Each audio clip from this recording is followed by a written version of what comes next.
بسم اللہ الرحمن الرحیم۔ السلام علیکم ورحمۃ اللہ وبرکاتہ۔ معزز خواتین و حضرات، شیخ سعدی رحمۃ اللہ علیہ ایک سوداگر کی بڑی ہی دلچسپ حکایت اپنی کتاب گلستان میں لکھتے ہیں۔ چنانچہ آپ بیان کرتے ہیں کہ ایک سوداگر کو 1000 دینار کا خسارہ ہوا۔ اس نے اپنے بیٹے کو تاکید کی کہ اس نقصان کا کسی سے ذکر نہ کرنا۔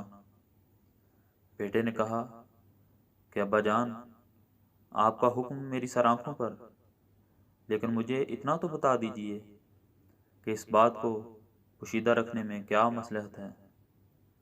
تو اس پر سوداگر نے جواب دیا، اس لیے کہ مصیبت دوہری نہ ہو جائے، اول مال کا نقصان اور دوم ہمسائے کی مسرت۔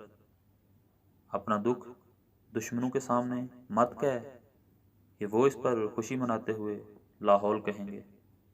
تو اس حکایت سے ہمیں معلوم یہ ہوا کہ اگر کبھی آپ کو کوئی نقصان ہوتا ہے تو ہر جگہ اس کا واویلا نہیں کرنا چاہیے، کیونکہ اس سے آپ کا مال تو ہاتھ سے جاتا ہی رہے گا، دوسرا آپ کو لوگوں کے طعنے بھی سننے پڑیں گے اور آپ اپنے دشمنوں کو بھی خوش کر رہے ہوں گے۔